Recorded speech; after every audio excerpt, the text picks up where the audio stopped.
bem, Zacarias, deixa eu ver se está certo. É o capítulo inteiro, capítulo 14, verso 1 em diante, a palavra de Deus diz assim: Eis que vem o dia do Senhor, em que os teus despojos se repartirão no meio de ti, porque eu ajuntarei todas as nações para a peleja contra Jerusalém. E a cidade será tomada, as casas serão saqueadas, as mulheres forçadas, a metade da cidade sairá para o cativeiro, mas o restante do povo não será expulso da cidade. Então sairá o Senhor e pelejará contra essas nações, como pelejou no dia da batalha. Naquele dia estarão os seus pés sobre o Monte das Oliveiras, que está de frente de Jerusalém para o oriente, e o Monte das Oliveiras será aberto, fendido, dividido pelo meio. Para o oriente e para o ocidente haverá um vale muito grande. Metade do monte se apartará para o norte e a outra metade para o sul. Fugireis pelo vale dos meus montes, porque o vale dos montes chegará até Azal. Sim, fugireis como fugistes do terremoto nos dias de Uzias, rei de Judá. Então virá o Senhor, meu Deus, e todos os santos com ele. Acontecerá, naquele dia, não haverá luz, mas frio e gelo, mas será um dia singular conhecido do Senhor. Não será nem de dia nem de noite, mas haverá luz à tarde. Naquele dia, também sucederá que correrão de Jerusalém águas vivas, metade delas para o mar oriental, e a outra metade até o mar ocidental. No verão e no inverno sucederá isto. O Senhor será rei sobre toda a terra. Naquele dia, um só será o Senhor e um só será o seu nome. Toda a terra se tornará como a planície de Geba-Rimon, ao sul de Jerusalém. Esta será exaltada e habitada no seu lugar. Desde a porta de Benjamim até o lugar da primeira porta, até a porta da esquina, e desde a torre de Ananel até os lagares do rei. Habitarão nela, e já não haverá maldição, e Jerusalém habitará segura. Esta será a praga com que o Senhor ferirá a todos os povos que guerrearem contra Jerusalém. A sua carne vai apodrecer, estando eles de pé, apodrecer-lhes-ão os olhos nas suas órbitas, e lhes apodrecerá a língua na boca. Naquele dia, também haverá da parte do Senhor grande confusão entre eles. Cada um agarrará a mão do seu próximo, cada um levantará a mão contra o seu próximo. Também Judá pelejará em Jerusalém. Se ajuntarão as riquezas de todas as nações circunvizinhas, ouro, prata e vestes em grande abundância. Como esta praga, assim será a praga dos cavalos, dos mulos, dos camelos, dos jumentos e de todos os animais que estiverem naqueles arraiais. Todos os que restarem de todas as nações que vieram contra Jerusalém subirão de ano em ano para adorar o Rei, o Senhor dos Exércitos, e para celebrar a festa dos tabernáculos. Se alguma das famílias da terra não subir a Jerusalém para adorar o Rei, o Senhor dos Exércitos não virá sobre ela a chuva. Se a família dos egípcios não subir e nem vier, não cairá sobre eles a chuva. Virá a praga com que o Senhor ferirá as nações que não subirem a celebrar a festa dos tabernáculos. Este será o castigo dos egípcios e o castigo de todas as nações que não subirem a celebrar a festa dos tabernáculos. Naquele dia, será gravado nas campainhas dos cavalos, Santo ao Senhor. E as panelas da casa do Senhor serão como as bacias diante do altar. Sim, todas as panelas em Jerusalém e Judá serão santas ao Senhor dos Exércitos. Todos os que oferecem sacrifícios virão, lançarão mão delas e nelas cozerão a carne do sacrifício. Naquele dia já não haverá mercador ou cananeu na casa do Senhor dos Exércitos. Até aqui a leitura da palavra de Deus. Louvado seja Deus pela sua palavra. Já oramos, então vamos iniciar, que é A vinda do rei exige ou a vinda do verdadeiro rei exige, tanto faz. Tá bom? Para nós, a gente sabe quem é o verdadeiro rei, tá bom? Antes disso, só lembrar aos irmãos que nós estamos falando de uma profecia, então tem jeito de se aproximar das profecias, que não dá para interpretar só literalmente, nem só de maneira metafórica. Quem fizer de um jeito ou só de outro vai cair em vários erros, tá bom? Porque tem uma mistura aqui na linguagem usada pelo profeta, onde encontra-se em alguns versículos tanto a parte metafórica, em outros a parte literal. Segunda coisa que eu comecei hoje de manhã, alguns de vocês, muitos de vocês não estavam. Então, eu vou dar uma revisão, mas é uma breve revisão, e continuo porque tem 4 coisas que eu preciso dizer, 2 eu disse hoje de manhã.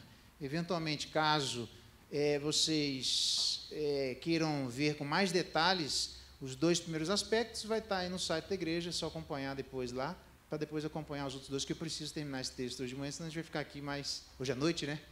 A gente vai ficar aqui bastante tempo, tá bom? Eu comecei, então, ditas essas coisas, eu comecei falando com vocês sobre a vinda do rei exige ou do verdadeiro rei exige. Falei sobre spoiler, e que se eventualmente nós soubéssemos o spoiler de algum filme, qualquer que seja esse filme, um filme tão esperado por nós, isso não faria muita diferença na nossa vida. Máximo que a gente saberia é alguma coisa a mais, outra a menos, a gente não ia mudar o nosso almoço, nem a nossa janta, nem o nosso meio de vida. Em relação aos filmes eu entendo, mas em relação ao texto que nós acabamos de ler, não.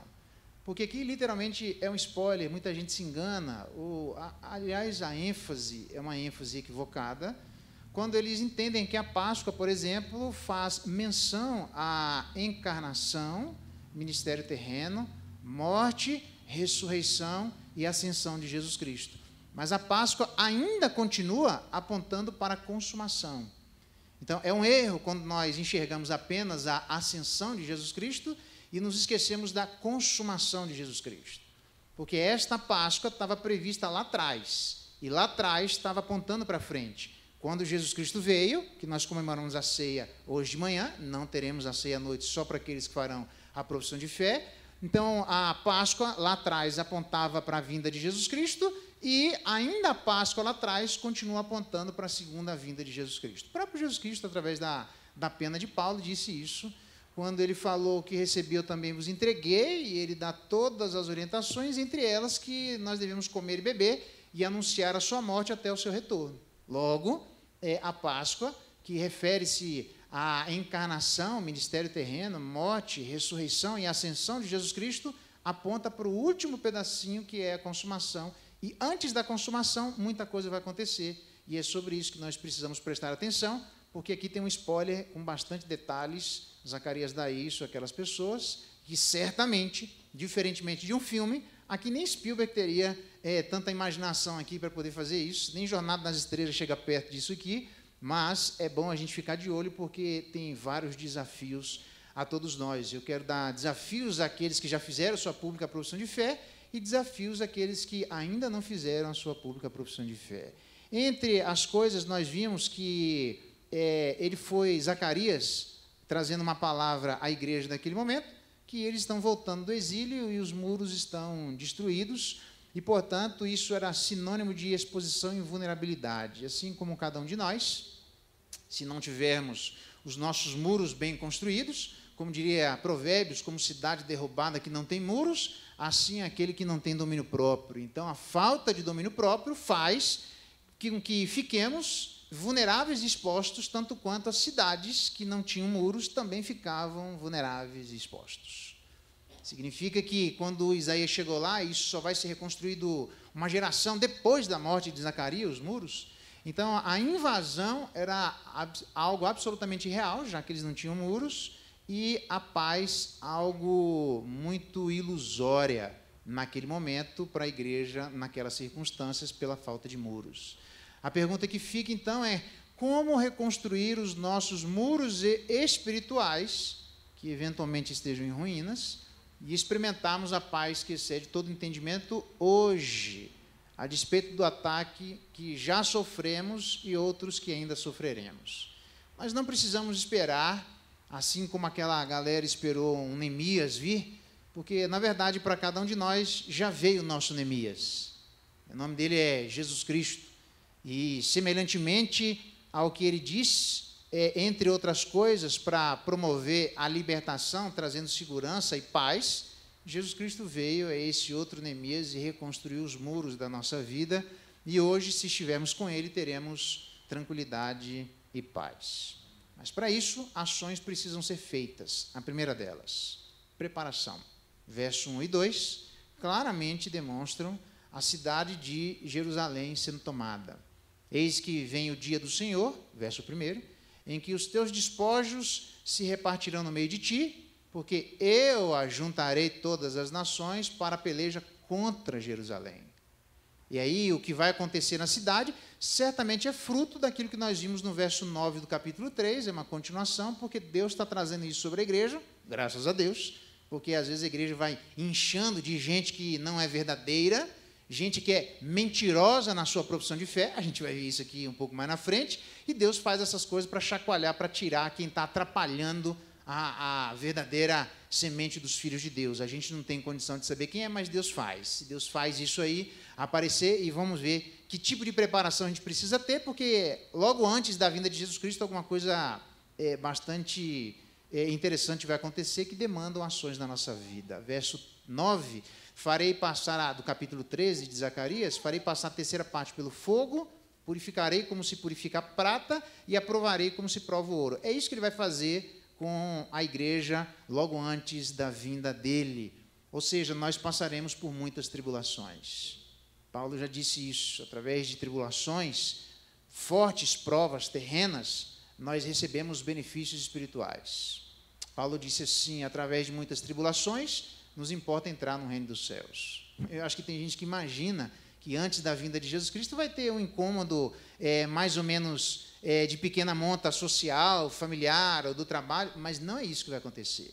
Antes da vinda de Cristo vai vir eu conheço essa expressão como alguma coisa muito intensa, uma baguada, uma perseguição. Vai vir uma perseguição muito grande sobre a vida da igreja, e para que nós entendamos essa perseguição intensa que Zacarias começa a falar do verso 1 e 2, aliás, o verso 2, ele começa a dizer o que aconteceria com a cidade, seria tomada, as casas saqueadas, mulheres forçadas, percebe? Então, são apenas expressões para demonstrar que a igreja vai passar por dificuldades enormes, perseguições enormes. Na verdade, Paulo disse que o filho da iniquidade vai se manifestar contra tudo que se chama Deus ou objeto de culto. Daniel fala que haverá uma perseguição a qual nunca houve até então. Na verdade, a grande tribulação será tão forte que o próprio Jesus Cristo disse que, se aqueles dias não fossem abreviados, até mesmo os eleitos se perderiam. No seu sermão escatológico, entre outras coisas, ele diz assim, o próprio Jesus Cristo, não sei, às vezes a gente não lê isso, sereis, no princípio das dores, odiados, detestados, perseguidos. Você já foi odiado por alguém? Ele diz assim, Jesus, serei odiados de todas as nações. A respeito dele mesmo, ele diz assim, para que se cumpra a palavra escrita na sua lei, odiaram-me sem motivo. Perseguição contra Jesus Cristo não teve razão nenhuma, diz textos lá que foi por inveja, mas não tinha subsídio forte o suficiente para justificar o que fizeram com Jesus Cristo, a não ser que se cumprisse a Escritura e que o ódio foi sem razão nenhuma. Jesus disse, vocês não são maiores do que o seu Senhor. Se perseguir a seu Senhor, vão perseguir a todos vocês. Então, claramente, a perseguição que vai se estabelecer contra a igreja, de acordo com o verso 2, de acordo com o verso 2, ele diz assim, todas as nações Deus ajuntará para a peleja contra Jerusalém. Todas as nações. É muita nação para ir contra Jerusalém. O que significa isso? Significa que, obviamente, essa perseguição não é uma perseguição literal, mas é uma perseguição ideológica. Por quê? Porque não cabe todo mundo em Jerusalém, é só isso. Se fosse uma perseguição literal, Jerusalém no segundo dia seria dizimada. Pensa o mundo inteiro indo contra Jerusalém, não dá conta. Não tem exército na face da terra que dê conta para resistir a uma situação como essa. É porque não é literal, ele apenas está se utilizando de uma linguagem metafórica para dizer à igreja, todas as nações, literalmente, vão ser contra vocês, ideologicamente falando. O que significa que, se nós comemoramos a Páscoa, isso aponta para a vinda de Jesus Cristo, nós precisamos prestar atenção à necessidade urgente de preparação de nós mesmos, de preparação da doutrina, de prestarmos atenção, como eu disse hoje de manhã, aos arrefecimentos da alma, do motivo para desânimos pessoais, para entendermos a importância do exercício comunitário da fé, tanto quanto a importância do exercício individual da fé. Caso contrário, logo depois disso, diz a Bíblia que virá o fim. Se nós não prestarmos atenção nisso, o próprio Jesus Cristo disse: será que o Filho do Homem, quando voltar, encontrará fé na terra? Por quê? Porque a perseguição vai ser grande. E muitos devem ser tirados da igreja por conta dessa perseguição para limpar a igreja. É como se ele estivesse podando uma árvore. Deus vai podar essa árvore. Sabe por quê? Porque, queira ou não, foi assim que ele estabeleceu, tem muita gente dentro da igreja visível que não faz parte da igreja invisível. A pessoa vem no oba-oba, vem na festa, vem por causa de parente, vem por N razões, menos pela única razão que Francis Schaeffer dizia que alguém deveria abraçar o Evangelho. Só tem uma, qualquer outra, a idolatria. E qual é essa resposta? A gente deveria abraçar o Evangelho, porque o Evangelho é a verdade. Fim. Não tem outra razão. Não é uma opinião nossa. É a verdade solipsista, com V maiúsculo. Então, há uma necessidade eminente de uma preparação mental e espiritual por parte de cada um de nós. Ninguém segura a gente dentro da igreja, a não ser o próprio Jesus Cristo. Se você não fizer parte dessa igreja invisível, quando vier a perseguição, Deus mesmo tira você daqui. Ou de qualquer outro lugar que você esteja por oba-oba fantasia. Deus não vai deixar ninguém para poder proteger e limpar a vida da igreja. Ele dá uma chacoalhada, manda perseguição. Ele fez N vezes na história isso, para que a igreja fique verdadeiramente quem são os cristãos. Segundo, uma necessidade de confirmação, verso 3 em diante. Só um pouquinho.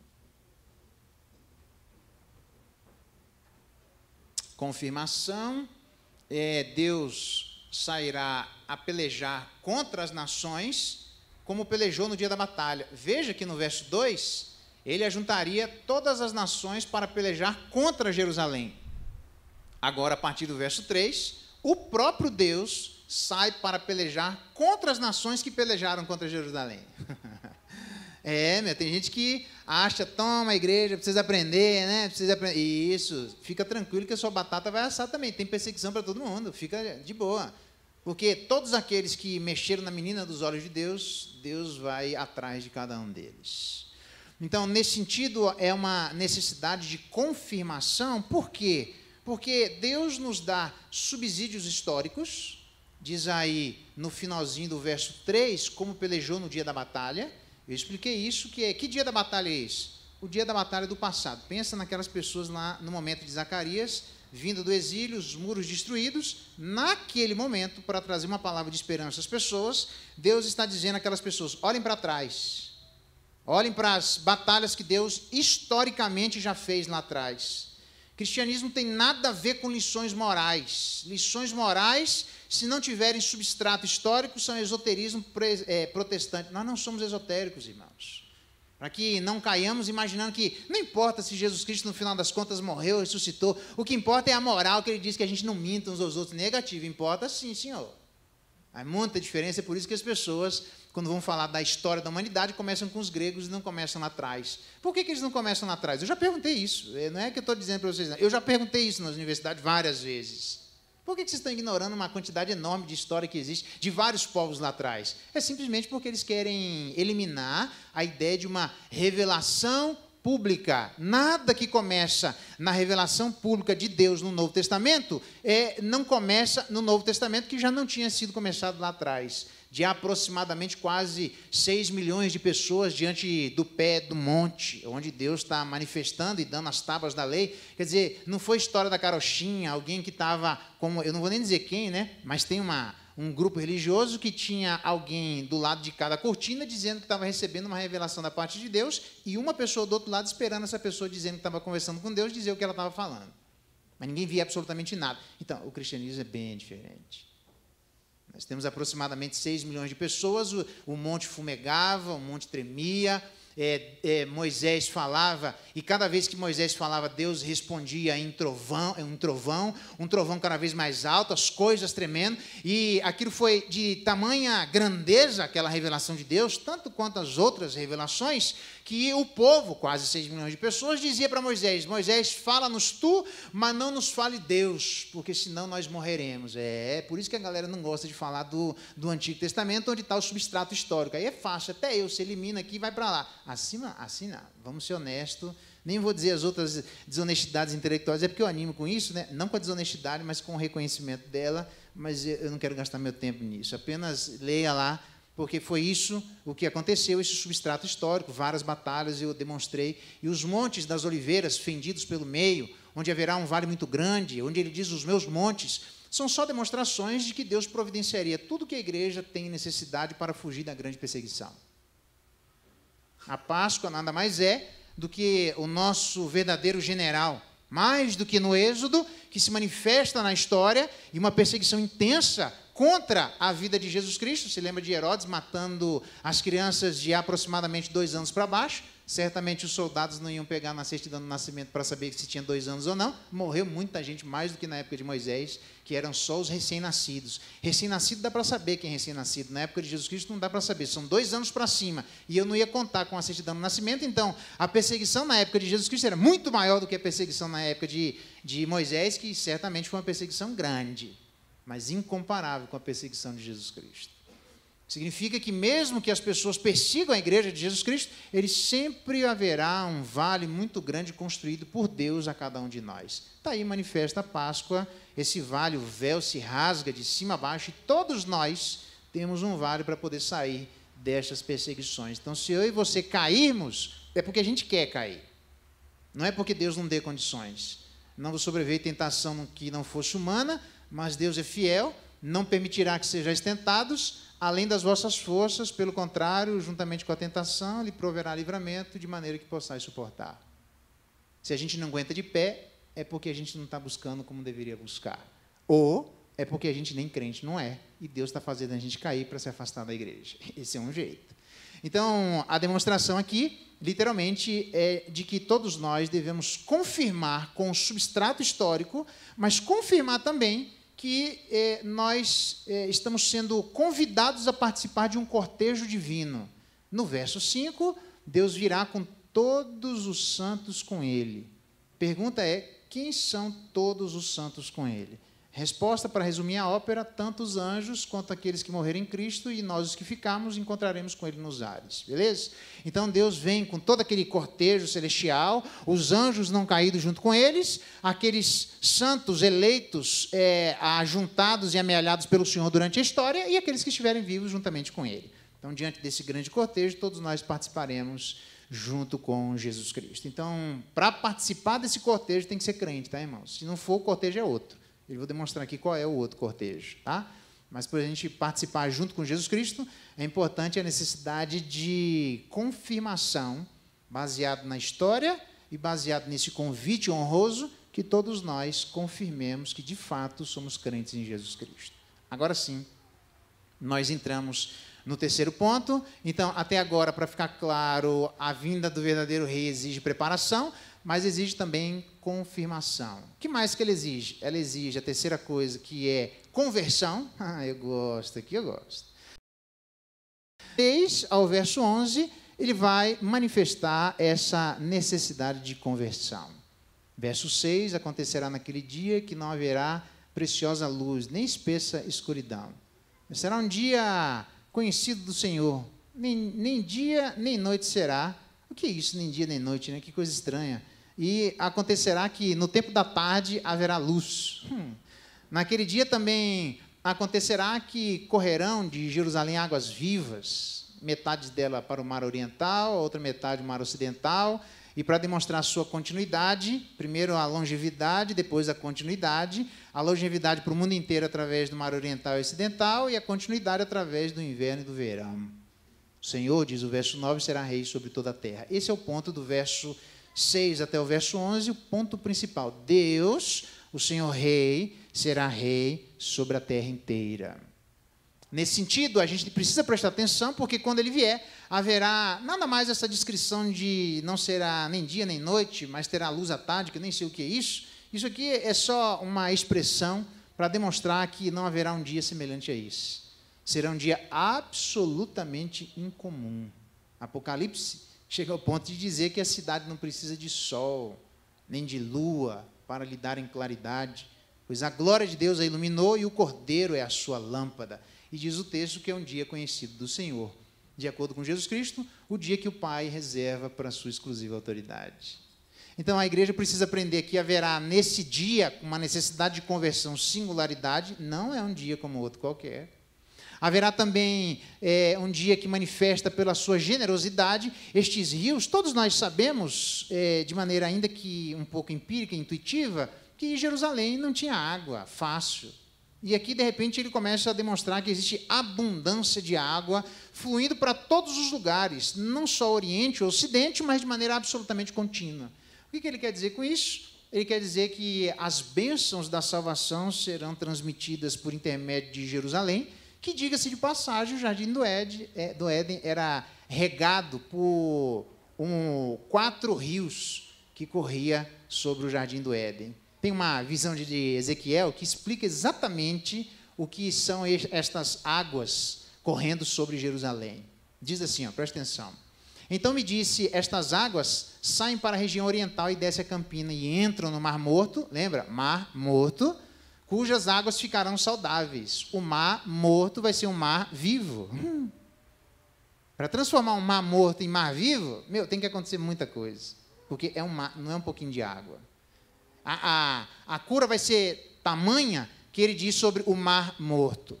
Toda criatura vivente que vive em enxames viverá por onde quer que passe esse rio.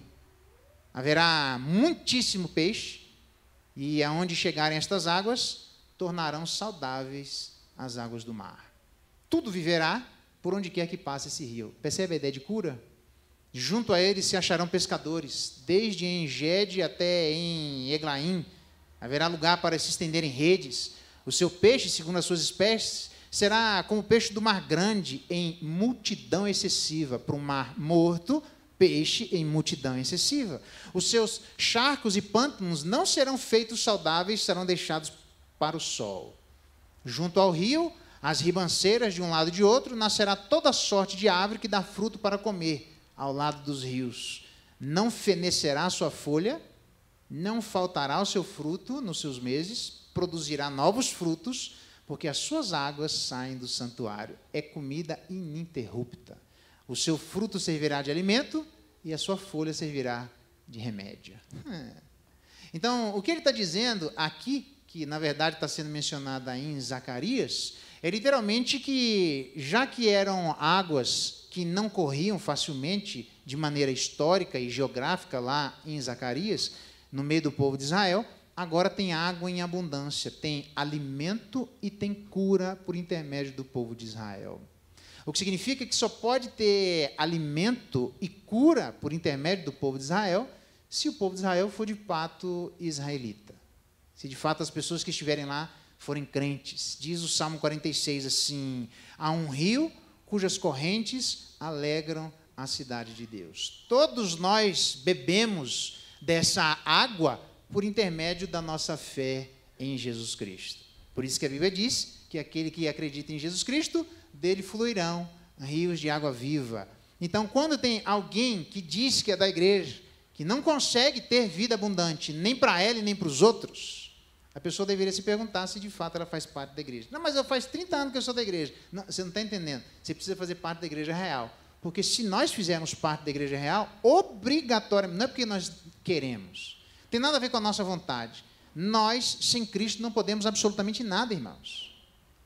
Cristo diz que nós somos apenas o ramo, Ele é que é o agricultor, a fonte é dele que vem. Salmo 1, que nós somos fincados junto à corrente das águas. Nós devemos literalmente a Jesus Cristo todo o resultado e o fluir de vida dentro de nós. Se flui vida dentro de nós é porque Jesus Cristo habita dentro de nós através do seu Espírito e nós não podemos segurar. Nós não podemos represar, nem que quiséssemos, não teríamos condições de represar esses rios de águas vivas que procedem da vida de cada um de nós. Se não tem, é porque nós devemos duvidar se de fato crente nós somos. Porque se somos, esse rio de água viva prometido pelo próprio Jesus Cristo deve acontecer. E isto disse ele com respeito ao Espírito que haveriam de receber os que nele crescem. E até quando Jesus foi furado, alguns fazem menção disso, os soldados lhe abriram com o lado com uma lança. E naquela lança que feriram Jesus Cristo, saiu sangue e água. Interessante, né?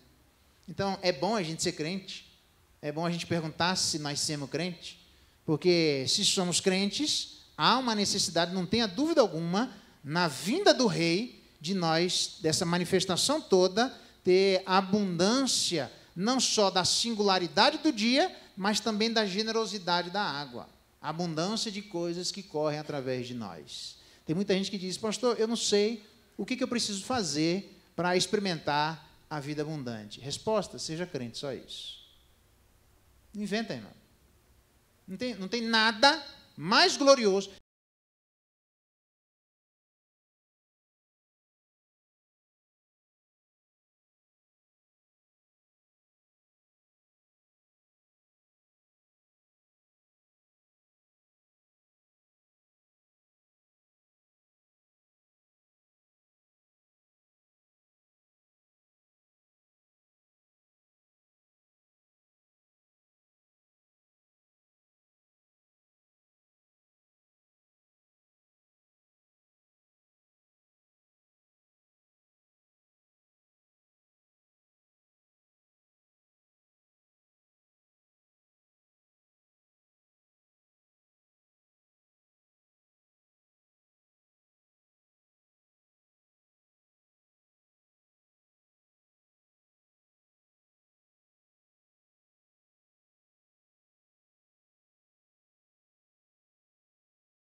Quer vivamos ou quer morramos, o importante é que a gente viva ou morra em Cristo. Aí sim, nós experimentaremos o shalom, a paz que excede todo entendimento. Então, a necessidade que existe é uma necessidade obrigatória de conversão. Um dia diferente, com uma generosidade de vidas fluindo dessas pessoas. Se você não tem vida fluindo dentro de você, repense a sua relação com Deus. Terceiro, ele virá como rei e habitará numa cidade absolutamente exaltada. A lição aqui é clara, só entra nesse lugar quem for novo convertido. Novo convertido não é de tempo, é novo convertido de conversão. Quarto e último lugar. Não só porque a perseguição virá, e os crentes serão odiados de todas as nações. Há uma necessidade de confirmação com subsídios históricos e um convite para participarmos do cortejo vitorioso. Há uma necessidade de conversão, já que nesse dia que será singular, rios de água viva brotam de dentro de nós, a gente não tem como fazer esses rios brotarem em nós se nós não tivermos ligados diretamente àquele que é o rio de água da vida. E quarto, aí sim, há uma necessidade total de consagração.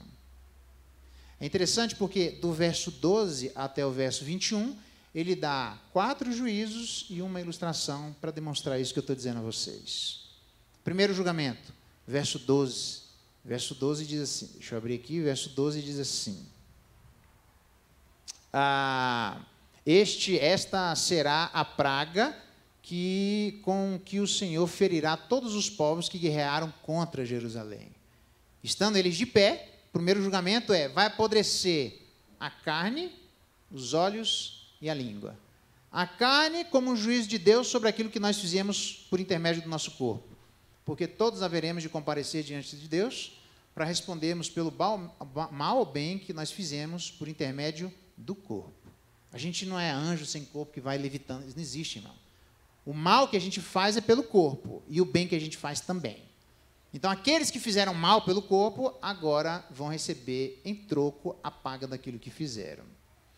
Segundo os olhos e a língua, obviamente, é para demonstrar, é quase uma descrição do homem de Belial, lá de Provérbios, do homem vil, da vileza que existe, da maldade que existe no ser humano, onde ele se utiliza de maneira equivocada seus olhos. Olha para onde não deveria olhar.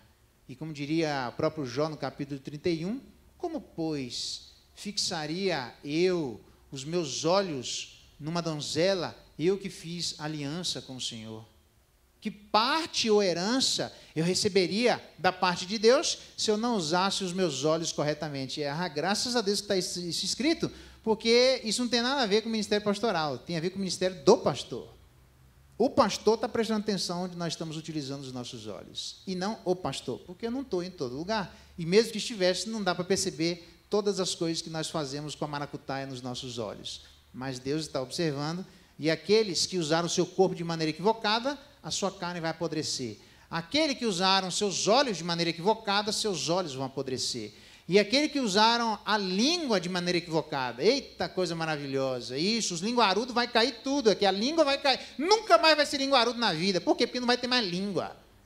Irmãos, a língua vai apodrecer. Percebe o drama da santidade? O drama que eu estou falando é apenas de enredo, não é drama de um drama, não, é uma bênção a santidade. Por quê? Porque nós não devemos falar mal de nossos irmãos, porque são a imagem de Deus, e não é bom que nós, da mesma fonte, jorre água doce e água salgada, então a gente deve prestar atenção no que sai da nossa boca.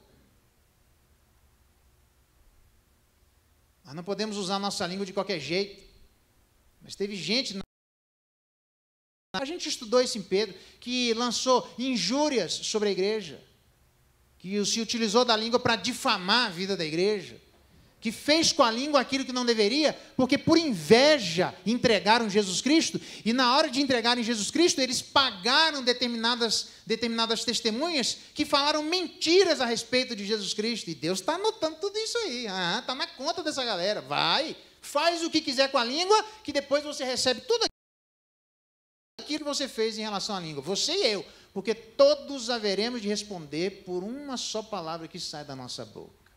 E aqui, graças a Deus, é que existe isso, porque se está no céu e falando, é porque foi purificado. Porque se não está no céu, está lá em outro lugar, experimentando aquilo que Deus diz que jamais a gente deveria usar a nossa língua de qualquer jeito. Então, a palavra aqui é de consagração em relação ao nosso corpo, de consagração em relação aos nossos olhos e de consagração em relação à nossa boca.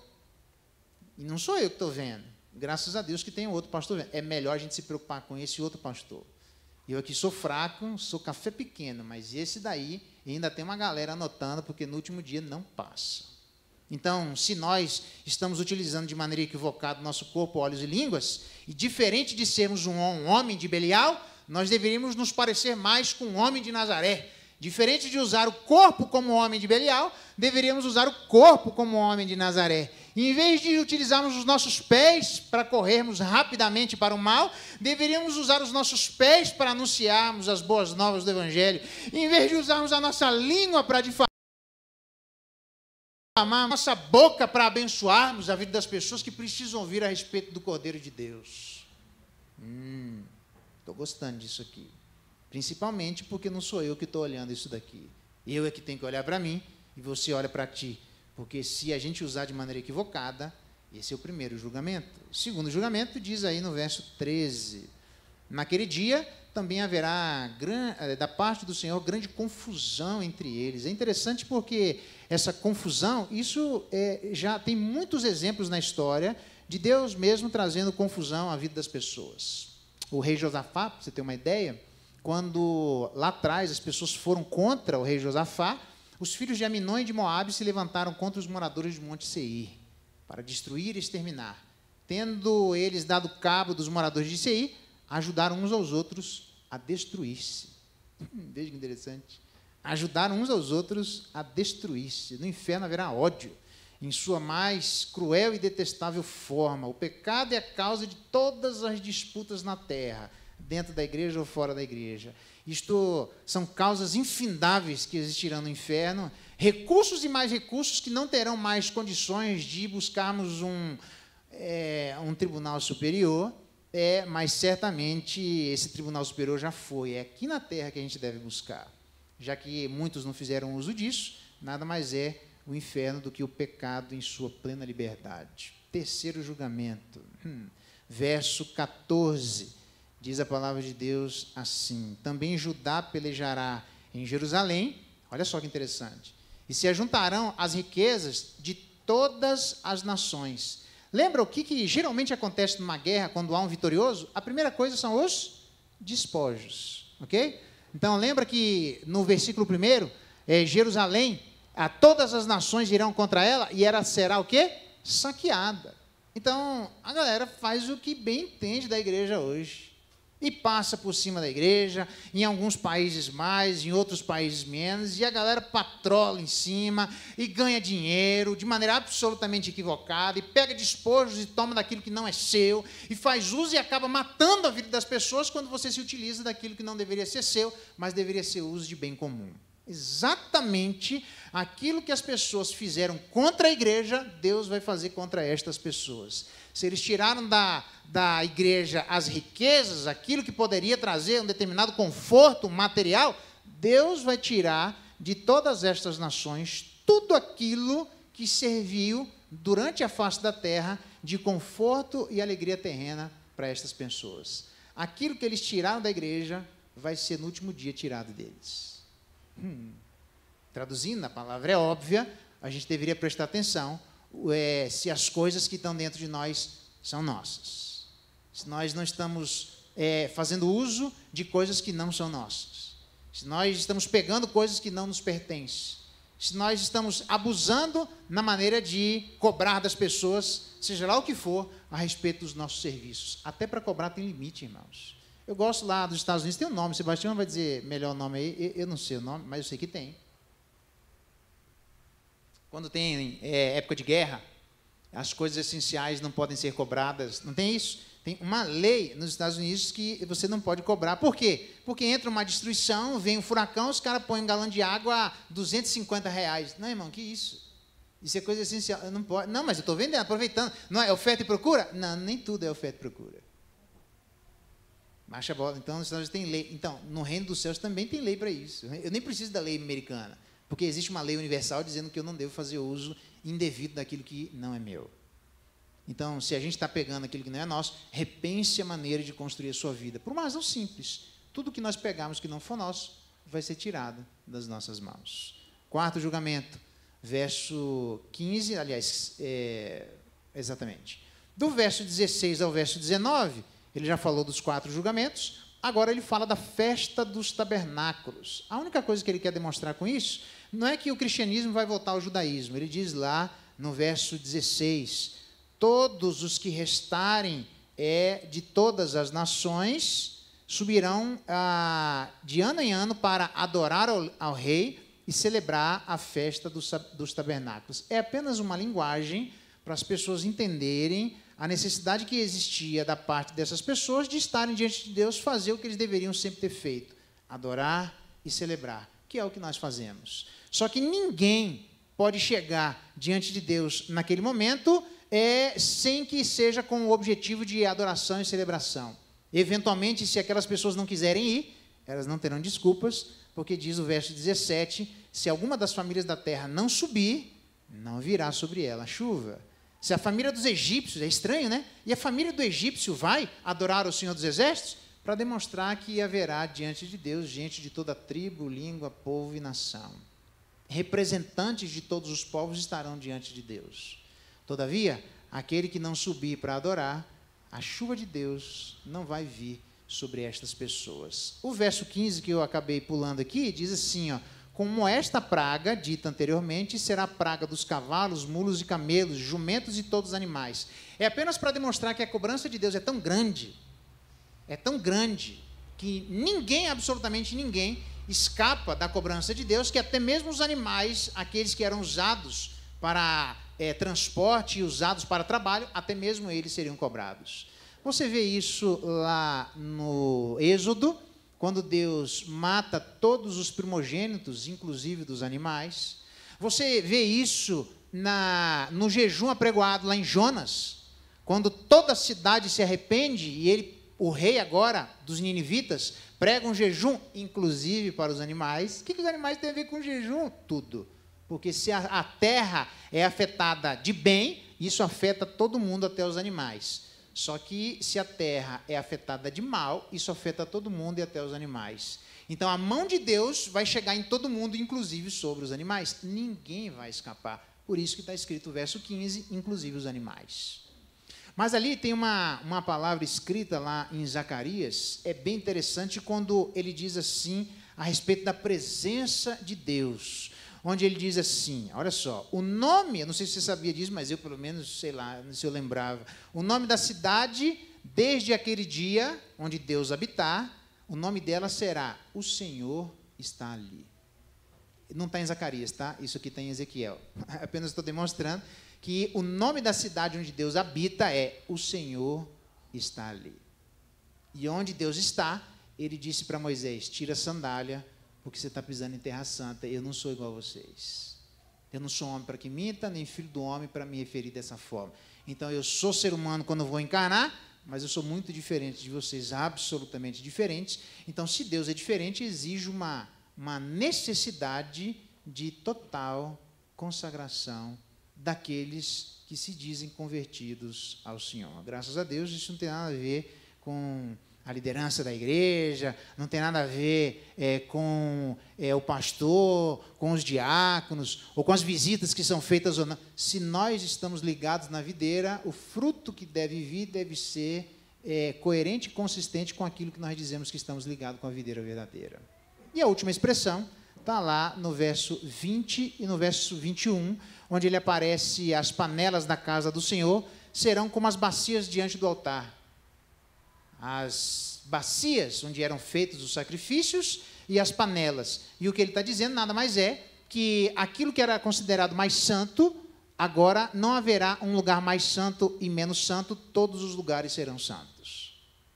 Aqui não haverá mais uma distinção entre sagrado e profano, todos os lugares serão igualmente sagrados. Hoje a gente faz uma distinção na nossa cabeça e de graus de santidade. Naquele momento, não. A santidade será tanta que até nos sinetes dos cavalos nós colocaremos santo ao Senhor. Ou seja, no trabalho, cavalo que é usado para poder ganhar dinheiro, que era meio de subsistência, que hoje nós imaginamos que os meios de subsistência, eu já vi até gente falando, quando a gente vai procurar saber como é que as pessoas estão indo no trabalho, e alguém já disse assim para mim, não, trabalho é trabalho, em casa é em casa, igreja é uma coisa, no trabalho é outra, e pessoas que querem, nas minhas andanças por aí, não foi por aqui, mas pessoas que queriam ser liderança da igreja, sem que entendesse que a igreja tinha o direito de saber como que essas pessoas que gostariam de liderar a vida da igreja estavam indo no trabalho. Por quê? Porque diziam elas que o trabalho era uma coisa e na vida da igreja era outra. Negativo.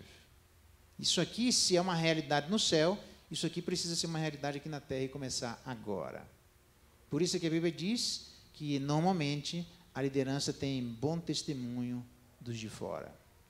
Se a gente não tem bom testemunho dos de fora, aí você diz assim, mas como é que a gente vai ouvir pessoas mentirosas, em tese, não convertidas, falando a respeito de cada um de nós? Elas não podem estar mentindo? Eu te pergunto, como é que aquelas pessoas, quando a igreja primitiva começou a pregar o evangelho, diz o texto que eles contavam com a simpatia de todo o povo. Eu sei, até crentemente, irmãos. Esse até aqui é meio estranho, né? Mas até crentemente. Não se preocupe, porque obrigatoriamente o lugar para nós, todo lugar onde nós andamos, deveria no nosso coração ser santo, porque Deus está em todo lugar. Eu nem precisaria disso aqui, mas apenas uma demonstração que no céu não entra panela que não seja santificada. Não entra coisa comum que não seja santificada. Até os cavalos serão santificados. Não haverá diferença entre sagrado e profano. A santidade, literalmente, é uma demonstração de uma marca do reino dos céus. O que significa que Zacarias está dizendo que o céu é completamente santo. Então, na vinda de Jesus Cristo, nos últimos dias, nesse spoiler que ele dá com detalhe, a gente viu que logo antes da vinda de Jesus Cristo existe a necessidade de preparação, mas existe a necessidade de confirmação. Se somos crentes, nós temos já subsídios históricos e nós temos um convite para participarmos de um cortejo vitorioso. Hoje, agora à noite, nós continuamos entendendo que nesse spoiler a respeito da vinda de Jesus Cristo haverá uma necessidade de conversão, um dia singular, rios de água viva, um rei sendo coroado, habitando numa terra que foi destruída e agora está totalmente exaltada. Nós aguardamos essa terra exaltada, a terra que virá do céu junto com o nosso Senhor. Mas se converteram, nós precisamos consagrar nossa vida, porque nos 4 julgamentos, o primeiro é de apodrecimento do corpo.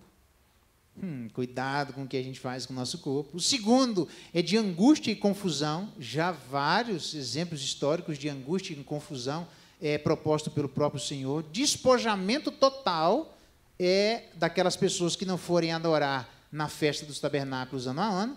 E destruição absolutamente total. Com isso, nós percebemos que a consagração vai ser tamanha que não vai haver mais distinção entre sagrado e profano. O livramento de Deus e a habitação de Deus vai estar junto com a sua igreja nessa comemoração da festa dos tabernáculos, que nada mais é de comemorarem a libertação do Egito ou comemorarem a presença de Deus no meio da igreja. A palavra de Deus nos diz que Deus vai tabernacular com a igreja. Mas Deus não habita em lugar que não for completamente santo. Portanto, o desafio para a igreja, naquele momento, com os muros destruídos, leva a vida a sério. Presta atenção na maneira como está conduzindo o seu coração. Nós estamos de passagem e sendo encaminhados para uma cidade maravilhosa, uma cidade que mana leite e mel, um dia que será um dia absolutamente diferente. Rios de água viva fluirão lá, mas rios de água viva deveriam fluir na igreja naquele momento em Zacarias. Nós não temos resposta para todas as coisas, mas certamente temos respostas para muitas coisas. Então, se nós consagrarmos o nosso coração, certamente nós podemos abençoar muitas pessoas, já que ligados à videira estamos, onde nós passarmos, como aquele rio que vai servindo de abundância e remédio, onde nós passarmos, nós deveríamos levar abundância e cura. Você quer saber se é crente? É só se perguntar se as pessoas à sua volta estão adoecendo ou só estão sendo curadas. É um jeito bem simples. Porque parece que tem pessoas que ficam ao lado de outras pessoas que só adoecem. Já notou isso? Quando uma pessoa fica doente, um monte de gente fica doente. Meu pai ficou doente fisicamente falando, com problema nos 2 rins, a pressão dele é 32/24, arrebentou os rins, fazia hemodiálise, 8 anos doente. Todos nós, um monte de gente, sofreu quando meu pai ficou doente. Porque geralmente é assim que acontece. Quando alguém fica doente, um monte de gente sofre. Só que quando alguém fica sarado, um monte de gente é abençoado. Então, se você está doente e adoecendo as pessoas, você precisa certificar se você está ligado ao rio da água da vida. Porque se tiver, nós obrigatoriamente deveríamos levar as pessoas ao nosso redor cura e não enfermidade. As pessoas têm ficado curadas quando estão do seu lado, curadas da alma, curadas da vida, curadas das decepções, das amarguras. Não adianta participar da ceia e ferrar com as pessoas aí fora, não adianta nada, não. Eu dou uma série de listas para vocês, nas minhas andanças, não por aqui, porque aqui o povo é abençoado demais, que já experimentei N realidades das pessoas cantarem ao Cordeiro de Deus e passar por aquela porta, nem vou dizer o que, eu já vi do lado de fora. A ponto das pessoas hoje, se há de concordar comigo, de muitas dizerem, eu não quero nem saber de fazer negócio com crente, porque é pior do que fazer com descrente. Então, a gente deve levar vida e vida em abundância. Para saber se a gente é crente ou não, é só perceber os efeitos ao nosso redor. E ele termina dizendo a necessidade da consagração total. Consagre sua vida. Se você não se converteu, nós vamos agora participar da pública profissão de fé de alguns. É importante que essa galera aí que vai fazer profissão de fé preste atenção na necessidade de confirmação. Porque tem gente que, por muito menos, sai da igreja e convive com o povo de Deus. Irmão, quando a perseguição vier, o que você está esperando? Que a gente tenha uma bandeja, tapete vermelho e as pessoas ao nosso redor? Ainda tem muita coisa difícil para acontecer. Dias difíceis para nós sobrevivermos. Mas nós sobreviveremos, um vale será aberto, do mesmo jeito que no Mar Vermelho foi aberto e eles passaram no meio do Mar Vermelho, aqui nós vimos um vale sendo aberto do Monte das Oliveiras, e Deus propiciando um novo Mar Vermelho. Deus vai dar mares vermelhos a nós. Então, se nós estamos caindo, eu te pergunto, por que nós não estamos andando no Mar Vermelho? Porque quem se livrou, era crente, passou pelo Mar Vermelho, e quem era descrente, morreu afogado. Então, se as coisas nos últimos dias estão matando, estão deixando a gente afogado, repense se nós somos cristãos. Porque se somos, baseados na ligação que temos com Deus, deveríamos ter todas as condições para passarmos incólumes às perseguições da vida. Sofrendo, mas certamente passamos incólumes a estas perseguições. Vamos orar, pedir que Deus nos dê graça e nos ajude à luz da vinda do verdadeiro Rei. Uma necessidade de nos prepararmos para isso. Uma necessidade de confirmarmos quem somos, uma necessidade de conversão, mas também uma necessidade de consagração. Preparação, confirmação, conversão e consagração. Vamos orar? Pai bendito, obrigado pela Tua palavra. Obrigado porque, apesar da linguagem, nós não estamos acostumados. Ela é belíssima, dá um grande spoiler a respeito dos momentos antes da sua vinda.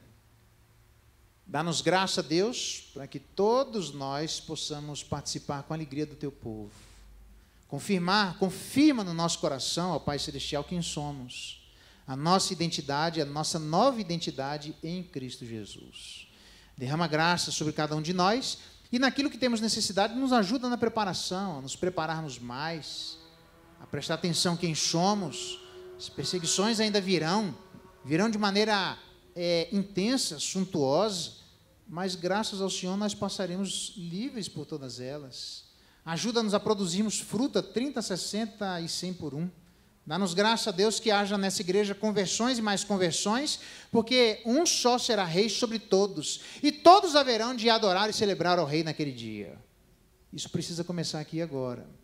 Dê graça a Deus. Se alguém precisa consagrar mais o que faz com o próprio corpo, que o Senhor nos ajude. Aquilo que fazemos com os nossos olhos, com a nossa língua. Aquilo, ó Deus, que literalmente nós fazemos nos negócios uns com os outros. Dá-nos graça para que toda a nossa vida seja santa.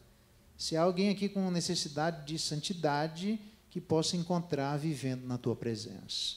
Ó Deus, são desafios que a vinda do Senhor exige. Ajuda-nos, no poder do Espírito Santo, a experimentarmos os benefícios de crescermos em cada um deles. É a nossa oração e clamor em nome de Jesus. Amém.